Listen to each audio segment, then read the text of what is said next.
I'm Dr. Robert, and today I'm talking about Homa or Havana. Both these words come from a root that means to offer um, in the context of to sacrifice. Um, and both these words are Sanskrit words that relate back to fire worship that has been part of the Vedic tradition for many thousands of years. As I'm fond of observing, humans have been using fire um, for as long back in very selected areas, maybe 1.5 million years, but widely spread 400,000 years ago. And in particular, in the past 70-ish thousand years, fire has itself become more and more predominant. So there has been an ongoing evolution of humans and fire together. An evolution that has continued down to the present day. The difference being that since maybe 70 or 80 years, a large number of people, not everyone, there are still people who, still many people who work with open flame every day. But there are also many, many people who, other than perhaps using a gas fire to cook, never see open flame anymore except in image. And so this, of course, in my opinion, is one of the reasons why people are so habituated to screens, because screens provide form, which is what fire provides. Screen provides color, shifting, movement, all of what fire does, but screens are not alive, and they're only two-dimensional. Fire is alive, it's three-dimensional. And it's very similar to other living beings in that it has to be brought to life. It has to be fed to keep it alive, has to be tended. And once you stop tending it and you stop feeding it, it will eventually die.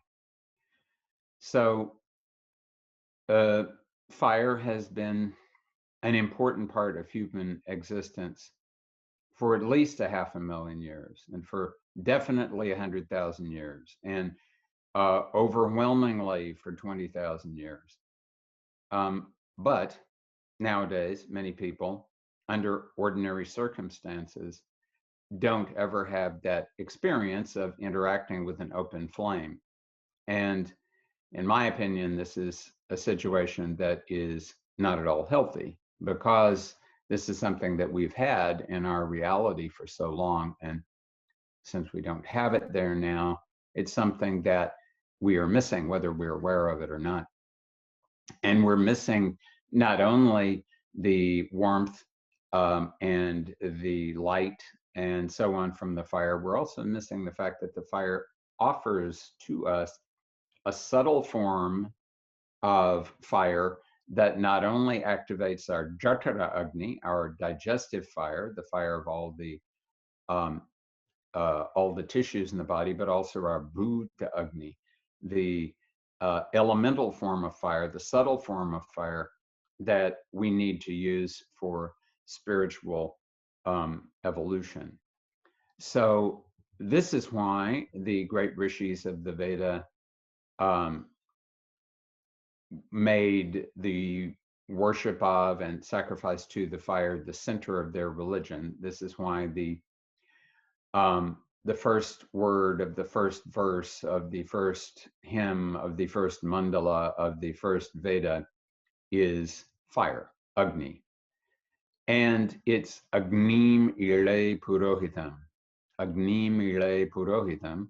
Agni is the priest who takes the offerings from here to the next world, to the subtle world. And so I've personally always been interested in fire. Fortunately, I didn't burn down anything that didn't need to be burned down when I was younger. And when I got to India and fell in with Vimalananda, one of the first things we did together was to go outside of Pune to a small town outside of the small town, well, to a village outside the small town of Arlandi, Arlandi being the place where Jnaneshwar Maharaj's Samadhi is. And just outside of there, we went for to have a Homa. And at that time, I knew nothing about it. So he explained lots of things about Homa to me and eventually had me start doing Homa myself. So Homa or Havana is sort of a general term that can be used for not too complicated fire worship in as a sort of a general practice. There are many different ways to do Homa, many different opinions about it. The traditions differ from north to south and east to west in India. So Vimalananda's emphasis was on not making it too fancy and too ritualized, to make it a ritual in the sense of creating a healthy relationship between the individual and the fire. He emphasized again and again that that we humans have a relationship with fire, and every individual human should have a relationship, a personal relationship with fire. And so even though he lived in Bombay in a small apartment, he would use a very small kunda. A kunda means a fire pot. I'll come back to that word in a moment. He'd use a very small kunda and would use only small flakes of sandalwood and tiny amounts of ghee, but that still was sufficient to create a fire and for him to work with the fire in the way he wanted to work. So he emphasized also that fire always burns, and whatever we put into the fire will, on the one hand, be multiplied and returned to us, which is why he said only offer sweet things into the fire. And when we put our attention and mantras and devotion into the fire, it will help us burn our negative karmas. And by doing that, to lighten our load of karmas, make it easier for us to perceive reality accurately, in which by which means we can move in the direction of greater spiritual evolution. So, as I said, there are many opinions about the best way to perform Homa. You may have heard of the popular practice of Agnihotra, which is a very, very simplified form using a small copper pot and some ghee and some dried cow dung. That was developed by Gajanan Maharaj of Akalkot, who I was fortunate once to have the darshan of, and by his student Vasantrao Paranspe. And that's one method, but that's not the only method. Vimalananda's emphasis was to decide on a method, either one that someone else is using that you want to adopt, or to create your own method. But whatever it is, remember that it doesn't have to be rigid. What it does have to be is sincere, because you're creating a relationship with fire, and fire is a natural force. It's not another protoplasmic organism like you and me with flesh and hair and bones and blood and so on. It's a different thing. And we can't relate to it in the way that we relate to other things. We have to relate to it in the way that we relate to it.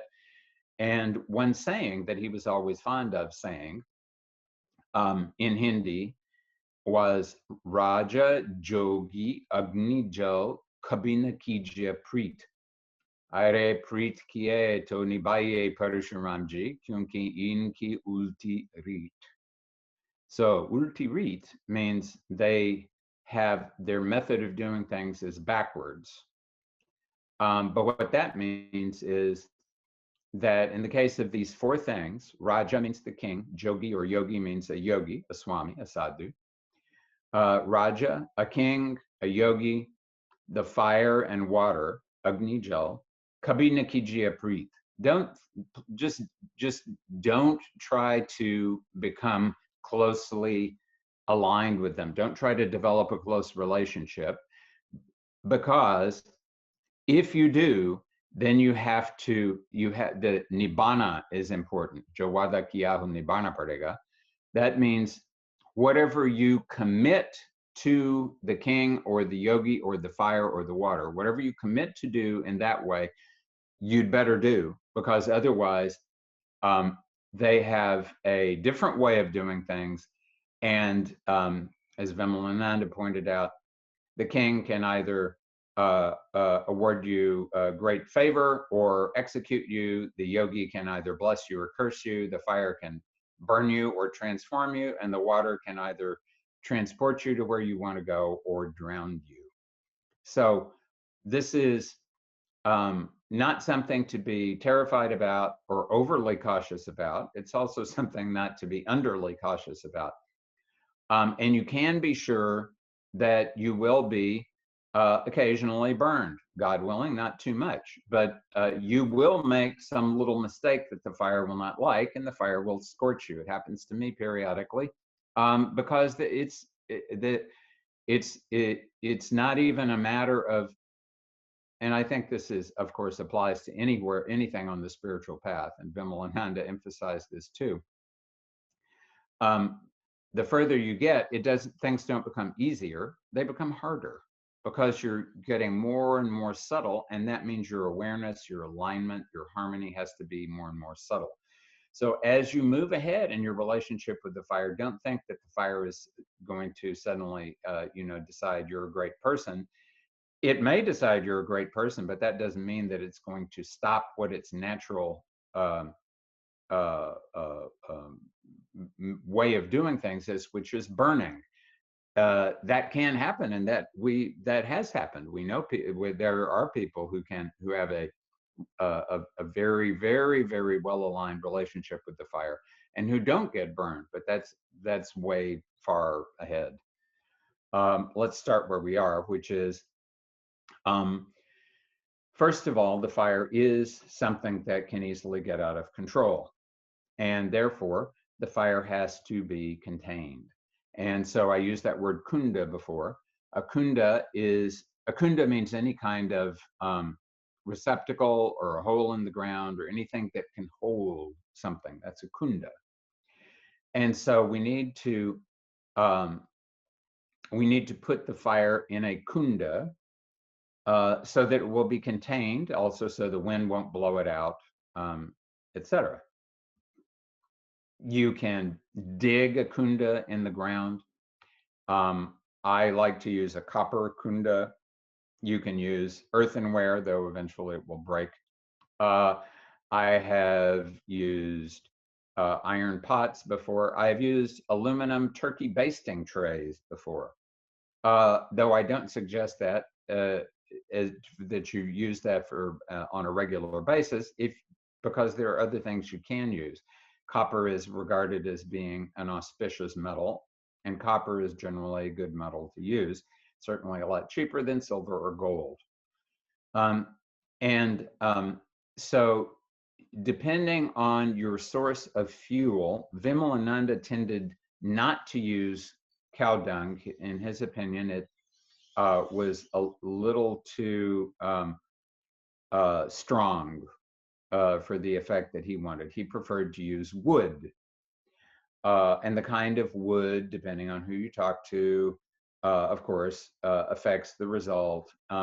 Generally speaking, in a place like India, people like to use mango wood, the wood of the ashwatha tree, the peepal tree, or the bo tree, the wood of the Palasha, Butea frondosa, sometimes called the flame of the forest. Palasha samid is very auspicious. If you live in another country, very likely you're not going to have those trees. So, and I have done Homa in a variety of different countries, and in my opinion, Fruit tree wood works real well. Nut tree wood, I've often used cherry, pecan. Um, and of course, if you don't have that sort of wood, then you use whatever you've got available. The main thing is that you learn the characteristics of the wood. While I'm here in Australia, I use eucalyptus wood. So that because your job is to keep the fire burning during the time that that you're performing the activity.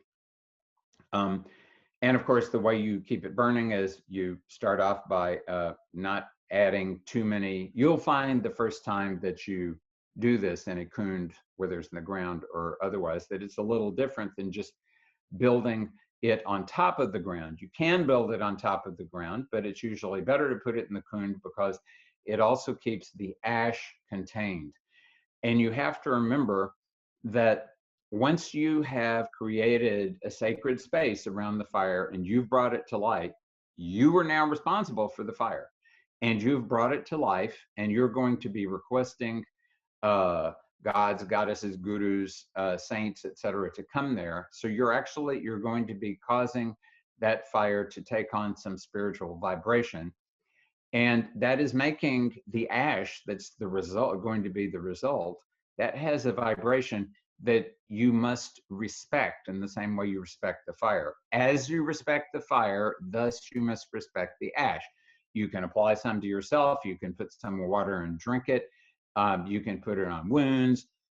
You can sprinkle it around your house. What you want to do is not put it somewhere that people can step on. If you can't figure out what else to do, you can pour it into water, not a drainage ditch, but a creek or a river or the ocean. Or if that's going to get you arrested for littering, then you can bury it in the ground. You don't want people to step on it. You can dissolve it in water and pour it on your plants. There's lots of ways to deal with it. But you want to, when you're finished, take the ash away. And Vimalananda was also very emphatic about the fact that once you finish, you need to either, if you have a kund, the place where the kund was, you apply some water to that area to keep the earth cool, because you've heated up the earth, and you don't want the earth to be hot, because of course from the earth comes the planet Mars, Kuja, and you don't want that more Martian energy in your life than you need, and you don't want to be irritating the earth by just sort of scorching her and then wandering off and ignoring her thereafter. So you apply a little, you don't have to apply a lot, just a little bit of water with the intention of cooling her down. If you have a hole in the ground, after you collect the ash, you may just want to pour some water into that hole and cool the earth off that way.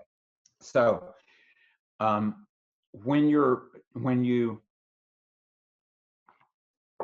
are thinking about doing fire worship, you want to think whether you want to do it for a kamya, you want to do a kamya ritual, that means with a specific purpose in mind, or a nishkama ritual, that is with no purpose other than the general welfare of yourself, all your loved ones, and the world in general.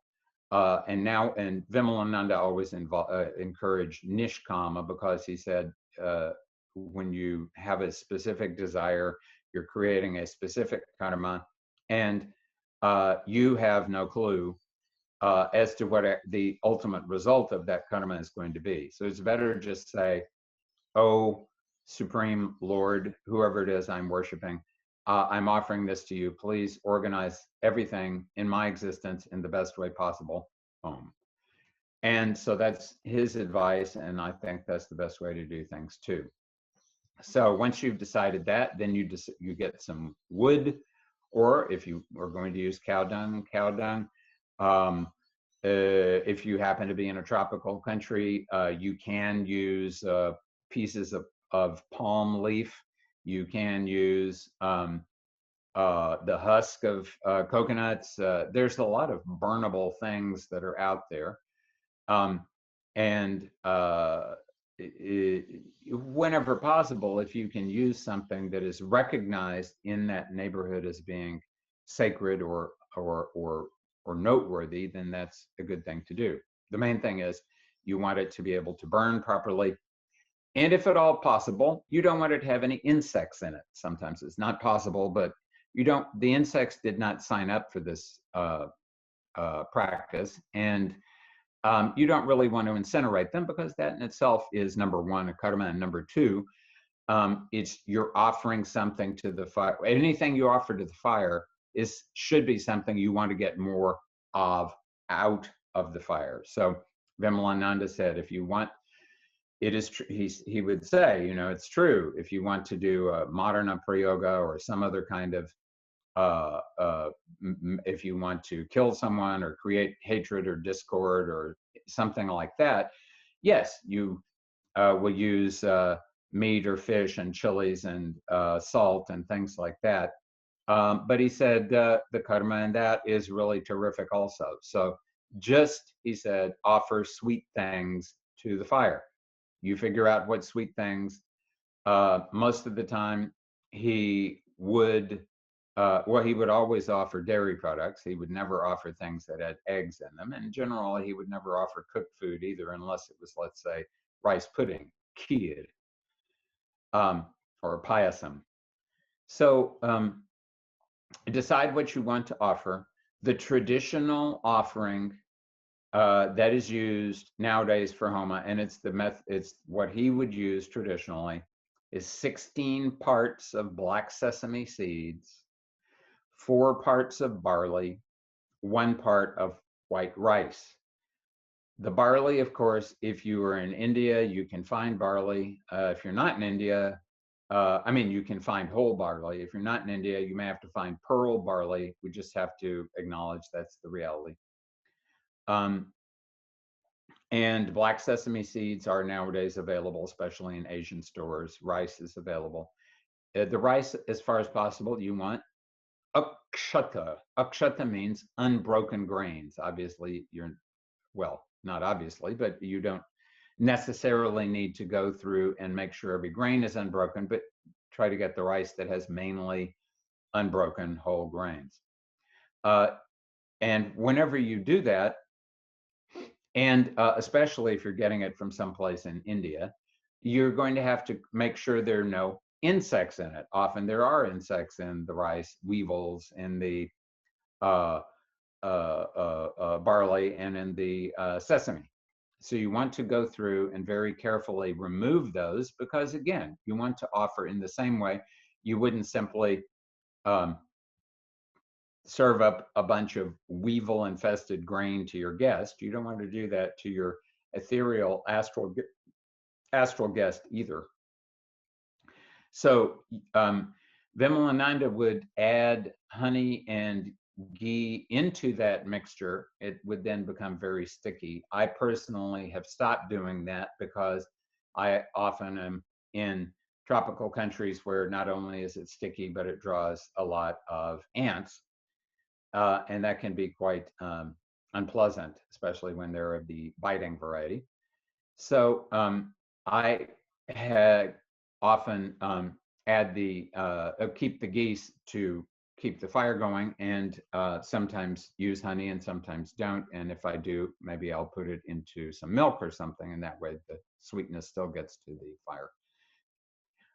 But I also offer things that he would never offer, including chocolate, including sometimes quinoa or other sorts of grains that are not traditional, because they're still grains. They're still valuable things. I offer a number of different herbs that don't grow in India but are still sacred and valuable herbs. And so you select what's meaningful to you.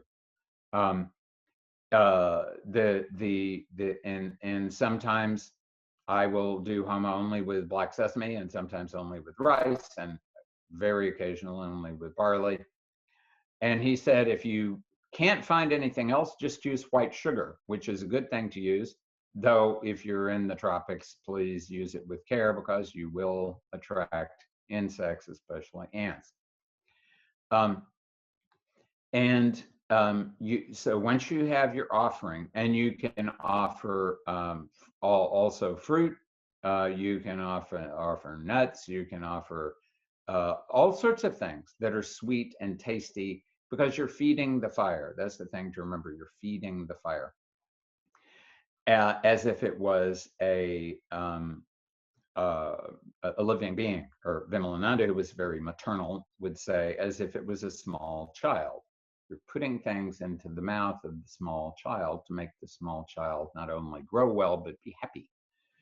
So select what it is you're going to offer, and collect that and put it aside. And it should be, it should, it should be, you should not ever taste it or even smell it too much. You should just keep it aside.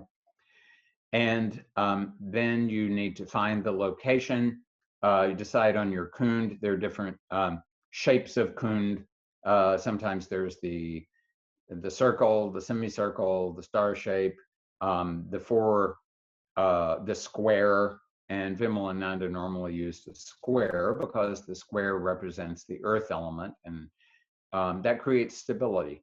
So you dig a hole in the ground, or you have a pot. Let's just say you're going to use a square. Normally, if at all possible, in the northern hemisphere, you want to face either towards east or north. In the southern hemisphere, you either want to face toward east or I don't know, because we know that north is an auspicious direction in the northern hemisphere, but the rishis haven't commented what is the most auspicious direction, north or south, in the southern hemisphere. So, but we can always face east when we can face east, because that's the direction of sunrise, new beginnings. The sun represents the Atma, so it's like the soul rise. So, if possible, east is good. And before you sit, you want to either mentally or actually physically create a circle around yourself. You want to invite all the ethereal beings in the neighborhood. You don't want them too close to you, because they will try to, some of them may try to get into the fire, some of them may try to get into you. You want them around you in a nice circle, at the very least no closer than your outstretched hands, maybe in fact a little further, just to be provide a little bit of extra social distancing. So once you're ready, you sit, compose your reality, and request the deity or guru or saint or other ethereal being that you want to be present in the fire. Request that being to come and be present. And once you feel like you've done that request properly, and if at all possible, you can feel that being is present, and once you get aligned with that being, you can very likely feel that. That's when you're ready to start the fire. And Vimalananda used matches. If you want to be more traditional, you can use a fire drill. That's a lot more work, but certainly will produce fire. And it's very pure fire because it's coming directly from the wood and not from chemicals. But he felt fine about using matches because, of course, he was somebody who spent time in cremation ground. So he would take things that might not be pure and focus on them intently until they got purified. So I personally, I'm fine with using matches. And it's nice if you have some incense that you can burn just to kind of purify the area around you. And once you have, so you're going to get ready to light the fire. And he would always do something to purify the kund. That's up, you can find there are mantras for that, there are little rituals for that.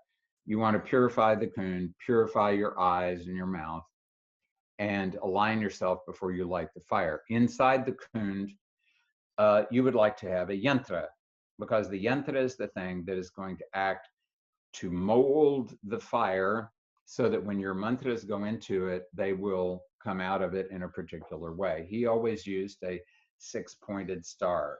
The Jews call it the Magen David. And that's in Sanskrit called the Sudarshana Chakra. It is the one triangle facing upward that represents the movement from duality to unity, and one triangle facing downward, that's the movement from unity into duality. And so it's at that point where unity and duality meet, where apana and prana meet, that we have this six-pointed star, and that's where creation can occur. So you can use other yantras. There are plenty of yantras that can be used. He always used a six-pointed star called a Sudarshana chakra. Sudarshana means good sight. It means good belief, good philosophy. So he used it because it relates directly to fire, and fire relates to sight, and so it enables. He said it helps to enable you to get sight, not of this world, but of other realities, to be able to see them more clearly, which the fire can assist you to do. So you have sat down, you've created your yantra, whatever it is. He would always put a piece of camphor, maybe a piece of some resin, like frankincense or something in there, but to take the match to, so that it would start to burn, and then you could put little tiny pieces of wood on it and then build it up. He would always use ghee with his fire, not oil. I have sometimes used, I personally have used coconut oil, though I find that that's a bit on the intense side from the vibration that's created. So if you're a vegan, you might try coconut oil. Otherwise, you may want to consider ghee, it being traditional and all. And obviously, if you use too much ghee, you're just going to waste it. It's going to put the fire out. So you may have to experiment with, depending on the wood, how much wood you can put in, how much breathing space you need among the pieces of wood, whether you're putting in some coconut husk or some cow dung or something, how you're fitting all that together, and how much ghee you're putting on. Sugar is really good for keeping the fire light. Grated coconut is very good. All of these things are nice. And as soon as you have started the fire, then you start reciting the mantra that you have decided to employ during this Homa. And you could employ just a single mantra. You could just start and recite that mantra for the entire half hour, 45 minutes, hour 15, hour half, 3 hours, however long you plan to be there. You could use the same mantra. In Vimalananda's case, he would always, even before he started, he would sit down, he would salute the earth, he would salute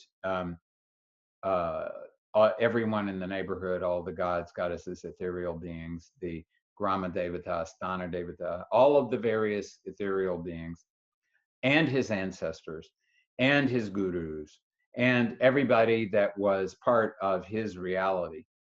And then once he would start the fire, he would first begin by offering to Ganesh, and then to Ganesh's mother, Parvati or Shakti or Uma, and then to her husband, Shiva, and then to Shiva's beloved Ishta Devata, personal deity, Krishna.